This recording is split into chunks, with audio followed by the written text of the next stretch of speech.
ನಮಸ್ಕಾರ, ನೀವು ನೋಡ್ತಾ ಇದ್ದೀರಾ ಏನ್ ಸಮಾಚಾರ. ನಾನ್ ಸಬಾ ಹಕೀಂ. ಪ್ರಮುಖ ಸುದ್ದಿಗಳನ್ನು ನೋಡೋಣ. ಮೊದಲಿಗೆ ಹೆಡ್ಲೈನ್ಸ್. ಲೋಕಸಮರಕ್ಕೆ ಕಾರ್ಯತಂತ್ರ ರೂಪಿಸಲು ದೆಹಲಿಗೆ ತೆರಳಿದ ಸಚಿವರು, ಗ್ಯಾರಂಟಿಯ ಲಾಭ ಪಡೆಯುವ ಬಗ್ಗೆ ಪಾಠ ಮಾಡಲಿರೋ ರಾಹುಲ್ ಗಾಂಧಿ. ಇತ್ತ 4 ಹಂತಗಳಲ್ಲಿ ಚುನಾವಣಾ ಸಿದ್ಧತೆ ಬಗ್ಗೆ ನಡೆಸಲಿರುವ ಕೇಸರಿ ಕಲಿಗಳು. ಬಹುನಿರೀಕ್ಷಿತ ಕಾಂಗ್ರೆಸ್ನ 5ನೇ ಗ್ಯಾರಂಟಿ ಯುವ ನಿಧಿ ಯೋಜನೆಗೆ ನಾಳೆ ಚಾಲನೆ. ಸಿಎಂ ಸಿದ್ದರಾಮಯ್ಯ ಹಾಗೂ ಡಿಸಿಎಂ ಡಿಕೆ ಶಿವಕುಮಾರ್ ರಿಂದ ಯೋಜನೆಗೆ ಗ್ರೀನ್ ಸಿಗ್ನಲ್. ಪದವೀಧರ ನಿರುದ್ಯೋಗಿ ಯುವಕರ ಖಾತೆಗೆ ಬೀಳಲಿದೆ ನಿರುದ್ಯೋಗ ಭತ್ಯೆ. 2017ರಲ್ಲಿ ಸಿದ್ದರಾಮಯ್ಯ ಸಿಎಂ ಆಗಿದ್ದಾಗ ವಾಹನ ತಡೆದು ಪ್ರತಿಭಟನೆ ಕೇಸ್. ಶಿವಮೊಗ್ಗದ 3 ಬಿಜೆಪಿ ಕಾರ್ಯಕರ್ತರಿಗೆ ಸಮನ್ಸ್ ಜಾರಿ. ತಲಾ 1 ಲಕ್ಷ ಮೊತ್ತದ ಮುಚ್ಚಳಿಕೆ ಹಾಗೂ ಗಣ್ಯ ವ್ಯಕ್ತಿಯ ಜಾಮೀನು ನೀಡುವಂತೆ ಸೂಚನೆ. ಅಯೋಧ್ಯೆ ಮಂದಿರ ನಿರ್ಮಾಣಕ್ಕಾಗಿ ಬರೋಬ್ಬರಿ 5,000 ಕೋಟಿ ರೂಪಾಯಿ ದೇಣಿಗೆ ಸಂಗ್ರಹ. ಉತ್ತರ ಪ್ರದೇಶದ ಇಟಾವಾದ 2,400 ಕೆಜಿ ಬೃಹತ್ ಗಂಟೆ ನೀಡಿದ ಭಾರತ ಮಾತ್ರವಲ್ಲದೆ ನೇಪಾಳ, ಶ್ರೀಲಂಕಾದಿಂದಲೂ ಸಾವಿರಾರು ವಸ್ತುಗಳು ಗಿಫ್ಟ್. ಭಕ್ತರನ್ನ ಸೆಳಿತಾ ಇದೆ ಶ್ರೀರಾಮಚಂದ್ರನ ಹೆಜ್ಜೆ ಗುರುತು. ನಂದಿ ಗ್ರಾಮಕ್ಕೆ ಹರಿದು ಬರ್ತಿದೆ ರಾಮ ಭಕ್ತರ ಸಾಗರ. ರಾಮನ ಪಾದುಕೆ ಇಟ್ಟು ಭರತ ತಪಸ್ಸು ಮಾಡಿದ ಸ್ಥಳಕ್ಕೆ ನೂರಾರು ಭಕ್ತರ ಭೇಟಿ. ಅಯೋಧ್ಯೆಯಲ್ಲಿ ಪೂಜಿಸಲ್ಪಟ್ಟ ಮಂತ್ರಾಕ್ಷತೆ ಬಗ್ಗೆ ಪೇಜಾವರ ಮಠಾಧೀಶರು ಸಲಹೆ. ಮಂತ್ರಾಕ್ಷತೆಯಲ್ಲಿ 1 ಕಾಳನ್ನ ಅನ್ನ ಅಥವಾ ಸಿಹಿಗೆ ಹಾಕಿ ಸ್ವೀಕಾರ ಮಾಡಬಹುದು. ಮಂತ್ರಾಕ್ಷತೆಗೆ ಐತಿಹಾಸಿಕ ಹಿನ್ನೆಲೆ ಇದ್ದು ಎಲ್ಲರೂ ಬಹಳ ಜೋಪಾನವಾಗಿ ಎತ್ತಿಡಿ ಅಂತ ಸಲಹೆ.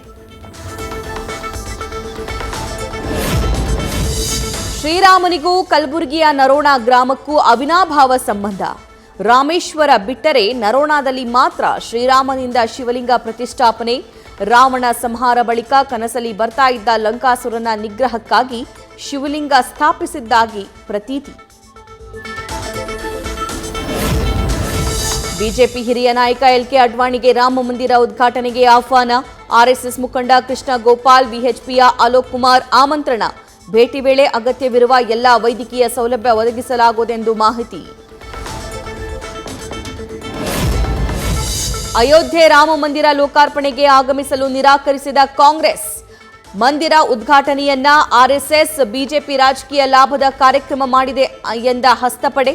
ಕೈ ನಾಯಕರ ನಿರ್ಧಾರಕ್ಕೆ ಬಿಜೆಪಿ ಪಾಳೆಯ ಆಕ್ರೋಶ.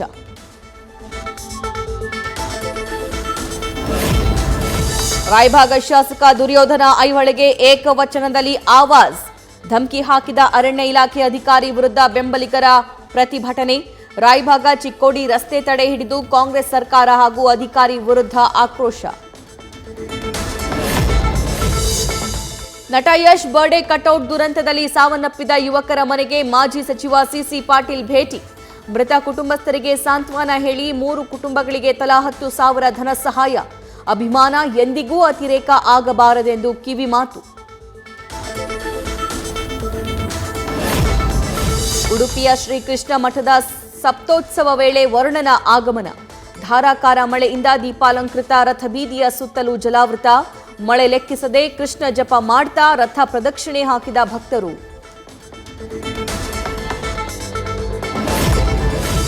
ಅಯ್ಯಪ್ಪ ಮಾಲಾಧಾರಿಗಳಿಗೆ ಪಾದಪೂಜೆ ಮಾಡೋ ಮೂಲಕ ಭಾವೈಕ್ಯತೆಯ ಸಂದೇಶ. ಯಾದಗಿರಿಯ ಮಕ್ತುಮ್ ಸಾಬ್ ಮುಲ್ಲಾರಿಂದ ಮಾಲಾಧಾರಿಗಳ ಪಾದಪೂಜೆ ಮಾಡಿ ಅನ್ನ ಸಂತರ್ಪಣೆ. ಕಳೆದ 3 ವರ್ಷಗಳಿಂದ ಪೂಜೆ ಮಾಡ್ತಾ ಇರುವ ಮಕ್ತುಮ್ ಕಾರ್ಯಕ್ಕೆ ವ್ಯಾಪಕ ಮೆಚ್ಚುಗೆ.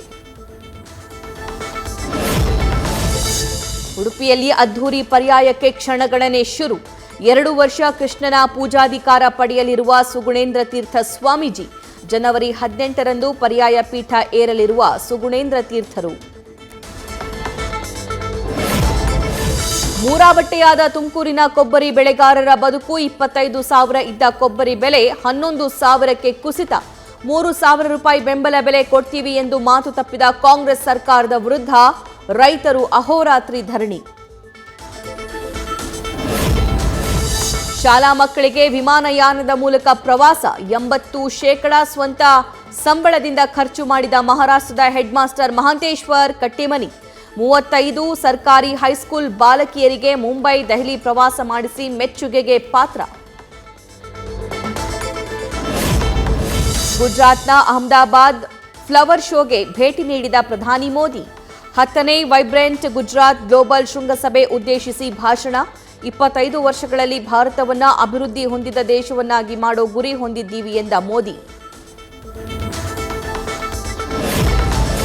ಮಹಾರಾಷ್ಟ್ರ ಸಿಎಂ ಏಕನಾಥ್ ಶಿಂದೆ ಬಣವೇ ನಿಜವಾದ ಶಿವಸೇನೆ ಎಂದು ಸ್ಪೀಕರ್ ಆದೇಶ. ಸಿಎಂ ಶಿಂದೆ ಮತ್ತು ಬೆಂಬಲಿಗ ಶಾಸಕರ ಅನರ್ಹಗೊಳಿಸಬೇಕೆಂಬ ಠಾಕ್ರೆ ಬಣದ ಬೇಡಿಕೆಯು ತಿರಸ್ಕಾರ. ಸ್ಪೀಕರ್ ಆದೇಶ ಪ್ರಶ್ನಿಸಿ ಸುಪ್ರೀಂ ಕೋರ್ಟ್ಗೆ ಮೇಲ್ಮನವಿ ಸಲ್ಲಿಸುತ್ತೇವೆಂದ ಉದ್ಧವ್ ಬಣ.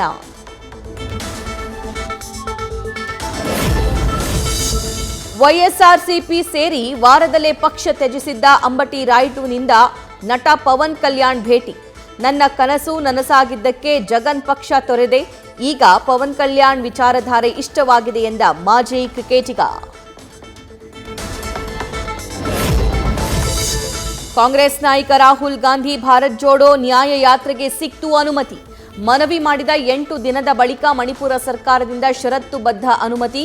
ಸೀಮಿತ ಜನರು ಭಾಗವಹಿಸಬೇಕು. ಸಾರ್ವಜನಿಕ ರ್ಯಾಲಿಗೆ ಅವಕಾಶ ಇಲ್ಲವೆಂದ ಸರ್ಕಾರ. ಇಂದಿನಿಂದ ಮೊಹಾಲಿಯಲ್ಲಿ ಭಾರತ ಮತ್ತು ಅಫ್ಘಾನಿಸ್ತಾನ ನಡುವೆ ಟಿ20. ವೈಯಕ್ತಿಕ ಕಾರಣಗಳಿಂದ ವಿರಾಟ್ ಕೊಹ್ಲಿ ಮೊದಲ ಟಿ20 ಪಂದ್ಯಕ್ಕೆ ಅಲಭ್ಯ. 1 ವರ್ಷದ ಬಳಿಕ ಟಿ20 ಮಾದರಿಗೆ ನಾಯಕನಾಗಿ ರೋಹಿತ್ ಶರ್ಮಾ ತಂಡಕ್ಕೆ ವಾಪಸ್.